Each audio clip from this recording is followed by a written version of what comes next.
Hello students, welcome back to my YouTube channel.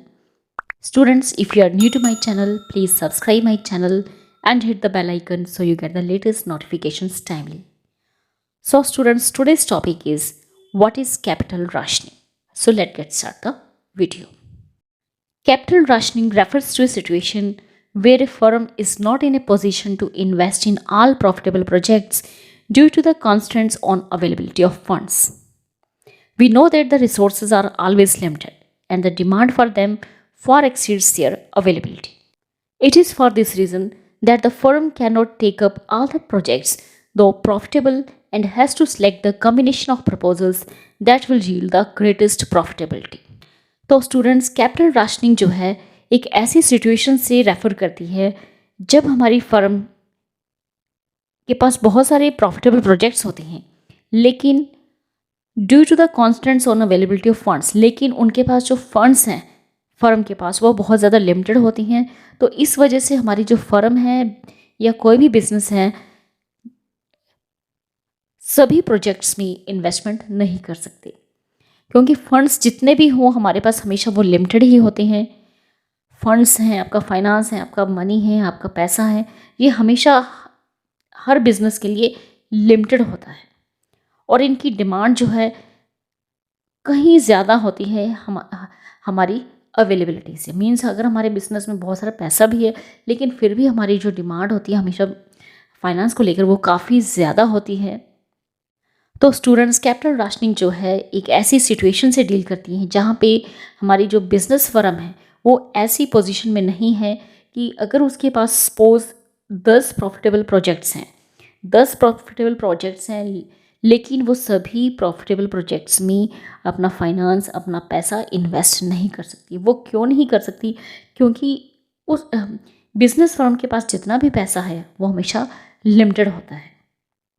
तो बहुत ही सोच समझ के हमें ऐसे प्रोजेक्ट्स को चूज़ करना है, ऐसे प्रॉफिटेबल प्रोजेक्ट्स को चूज़ करना है जिस पर कि हम अपना फाइनेंस जो है वो इन्वेस्ट कर सकें। हम सबको पता है कि फंड्स जो हैं, रिसोर्सेज जो हैं, हमारा जो पैसा है या फाइनेंस है वो हमेशा लिमिटेड होता है और जो हमारी डिमांड होती है हमारी बिजनेस फर्म में चाहे बहुत सारा पैसा क्यों ना हो, लेकिन जो हमारी डिमांड है वो हमेशा उस अवेलेबिलिटी से काफ़ी ज़्यादा रहती है।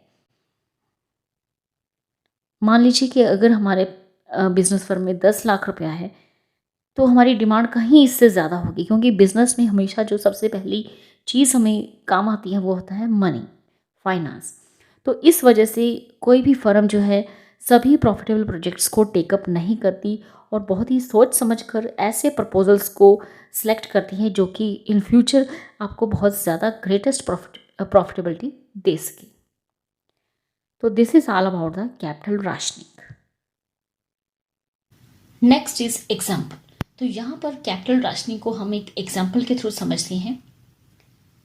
Let us assume that a firm has only rupees 10 lakhs to invest and more funds cannot be provided. The various proposals along with their cost and profitability index are as follows. तो students यहाँ पर हमें एक capital rationing की example दे रखी है। तो suppose करते हैं कि कोई फर्म है और उसके पास 10 lakhs हैं इन्वेस्ट करने के लिए। अ firm has only rupees 10 lakhs और इससे ज़्यादा फंड्स जो हमारी फर्म है प्रोवाइड नहीं कर सकती। तो हमारे पास लिमिटेशन है कि सिर्फ और सिर्फ 10 लाख ही हम मार्केट में इन्वेस्ट कर सकते हैं, इससे ज़्यादा फंड्स प्रोवाइड हम नहीं कर सकते। तो कुछ प्रपोजल्स हमें दे रखे हैं यहाँ पे, बिजनेस प्रपोजल्स, और उनकी कॉस्ट दे रखी है और उनका प्रॉफिटेबिलिटी इंडेक्स हमें दे रखा है। तो यहाँ पे 3 कॉलम्स हैं, 1 is proposal and second is cost of the project and the third one is profitability index. तो फर्स्ट प्रपोजल जो है वो 3 lakhs का है एंड प्रॉफिटेबिलिटी इंडेक्स इसका 1.46। सेकेंड प्रपोजल है 1 lakh का एंड इसकी प्रॉफिटेबिलिटी है 0.098 एंड थर्ड प्रपोजल है उसकी इन्वेस्टमेंट है 5 lakh rupees and profitability index है उसका 2.31 एंड फोर्थ प्रपोजल है हमारा 2 लाख का और उसकी प्रॉफिटेबिलिटी इंडेक्स है 1.32 एंड नेक्स्ट जो है हमारा fifth project, cost of the project है उसकी 1,50,000 एंड प्रॉफिटेबिलिटी इंडेक्स उसका 1.25। तो 5 बिजनेस प्रपोजल्स हैं हमारे पास और उनकी कॉस्ट प्रॉफिटेबिलिटी इंडेक्स हमें दे रखा है। तो इस टेबल को हमने स्टडी कर लिया है। आगे देखते हैं क्या लिखा है। In this example all proposals except number 2 give profitability index exceeding 1 and are all profitable investments. तो अगर हम इस टेबल को देखें तो यहाँ पे सबसे कम जो प्रॉफिटेबिलिटी इंडेक्स है वो किसकी है? 2 की। The project 2 has profitability index 0.098 means हमारा जो सेकेंड प्रोजेक्ट है जिसकी इन्वेस्टमेंट है 1 लाख की, वो हमें प्रॉफिटेबिलिटी इंडेक्स कितना दे रहा है? 0.098 मीन्स सबसे कम जो प्रॉफिटेबिलिटी इंडेक्स दे रहा है वो है प्रोजेक्ट 2। तो हम इसे अभी साइड पे कर देते हैं बिल्कुल। इसके बाद हमारे जितने भी प्रोजेक्ट्स हैं वो हमें जो प्रॉफिटेबिलिटी इंडेक्स दे रहे हैं वो मोर देन 1 दे रहे हैं। All proposals except number 2 gives profitability index exceeding 1। तो सारे जितने के प्रोजेक्ट हैं वो एक से ज़्यादा हमें प्रॉफिटेबिलिटी इंडेक्स दे रहे हैं, यानी कि वो सभी प्रॉफिटेबल इन्वेस्टमेंट्स हैं। The total outlay required to be invested in all other profitable projects are rupees 11,50,000। अगर हम प्रोजेक्ट 2 को, अगर हम यहाँ पे प्रपोजल 2 को बाहर कर दें तो बाकी के हमारे जितने प्रोजेक्ट हैं, project number 1, project number 3, project number 4, project number 5, इन जो हमारे फर्स्ट, थर्ड, फोर्थ, फिफ्थ, अगर हम इन तीनों का टोटल करते हैं, इनकी इन्वेस्टमेंट का, इनकी कॉस्ट ऑफ द प्रोजेक्ट का, तो वो टोटल बनता है। पहला प्रोजेक्ट जो है हमारा वो 3 लाख का, एंड थर्ड जो प्रोजेक्ट है उसकी कॉस्ट है 5 लाख की, तो ये हो गया हमारा 8 लाख। एंड फोर्थ प्रोजेक्ट भी हम इंक्लूड कर रहे हैं तो इसकी कॉस्ट है 2 लाख, तो ये हो गया हमारा 10 lakh. And last fifth project है उसकी इन्वेस्टमेंट है 1,50,000 की। मीन्स जो 4 प्रोजेक्ट्स का टोटल बनता है वो बनता है रुपीज़ 11,50,000, यानी कि first project, third project, fourth project and fifth project.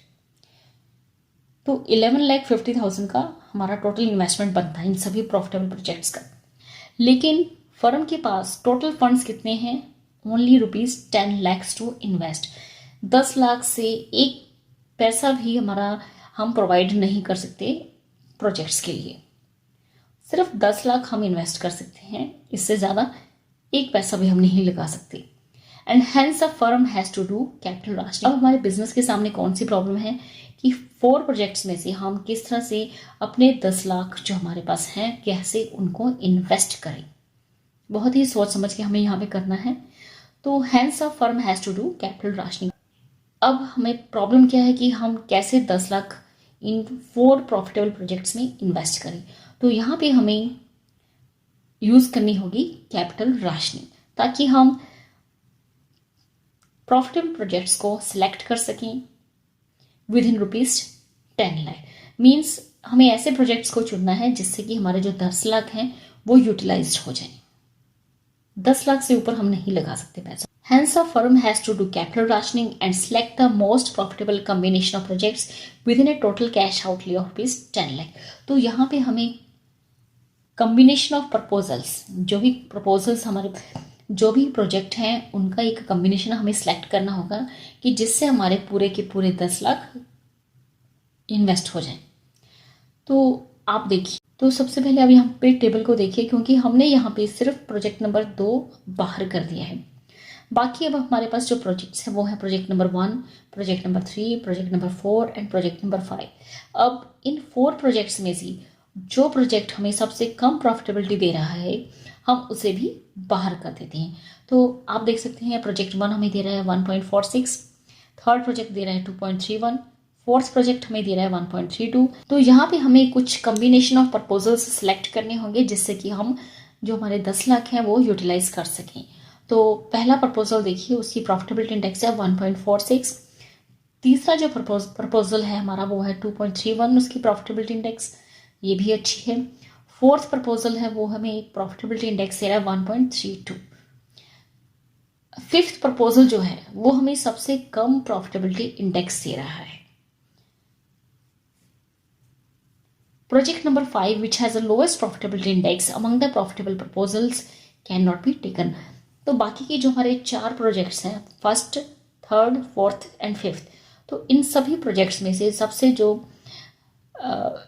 Come profitability index हमें दे रहा है, मींस प्रपोजल नंबर 5 जिसकी प्रॉफिटेबिलिटी इंडेक्स है 1.25, हम उसे बाहर कर देते हैं, रिजेक्ट कर देते हैं। और बाकी के हमारे जो फर्स्ट, थर्ड एंड फोर्थ, तो यहाँ पे हम कौन से कॉम्बिनेशन ऑफ प्रपोजल ले रहे हैं। फर्स्ट प्रपोजल हम एक्सेप्ट कर रहे हैं 3 लाख का, थर्ड प्रपोजल जो है हमारा वो है 5 लाख का, तो ये होगी हमारी 8 लाख। एंड फोर्थ प्रपोजल जिसकी प्रॉफिटेबिलिटी इंडेक्स 1.32 है और उसकी इन्वेस्टमेंट है और कॉस्ट ऑफ द प्रोजेक्ट है ₹2 लाख की, तो यहाँ पे हमारे पूरे 10 लाख जो है वो यूटिलाइज्ड हो जाते हैं। तो यहाँ 10 लाख रुपीज़ हैं वो first proposal, third proposal and fourth proposal में इन्वेस्ट किए जा सकते हैं, क्योंकि proposal number 1, 3 and fourth they are giving good profitability index. तो इसे हम कहते हैं कैपिटल राशनिंग। मीन्स जितना फंड्स आपके पास है हम उसे किस तरह से बेस्ट वे में यूटिलाइज करें फॉर द प्रॉफिटेबल प्रपोजल्स के लिए। तो इसे हम कहते हैं कैपिटल राशनिंग, कि जितना भी आपके पास अवेलेबल फंड्स है हम उसे किस तरीके से बेस्ट वे में यूटिलाइज कर सकें, इन्वेस्ट कर सकें, ताकि हमें इन फ्यूचर अच्छे प्रॉफिटेबिलिटी इंडेक्स मिले, अच्छे रिटर्न्स मिले। ऐसा नहीं है कि हमारे पास 10 प्रपोजल है तो जितना भी फंड हमारे पास अवेलेबल है हम सारा फंड बिना सोचे समझे, बिना प्लान किए, बिना कैलकुलेट किए सारा का सारा बिजनेस जो फाइनेंस है, फंड है, उसे इन्वेस्ट कर दें। अगर हम बिना सोचे समझे अपनी बिजनेस रिसोर्सेज को यूटिलाइज करेंगे, बिना सोचे समझे हम अपना पैसा, हम अपना मनी, हम अपना फाइनेंस कहीं भी मार्केट में इन्वेस्ट करते हैं तो इसके बहुत ही भारी नुकसान हमें उठाने पड़ सकते हैं। ऐसा हो सकता है कि हमारा बिजनेस जो है वो बंद हो सकता है, खराब हो सकता है। तो बहुत ही सोच समझ के हमें प्लान वे से मनी इन्वेस्ट करना चाहिए।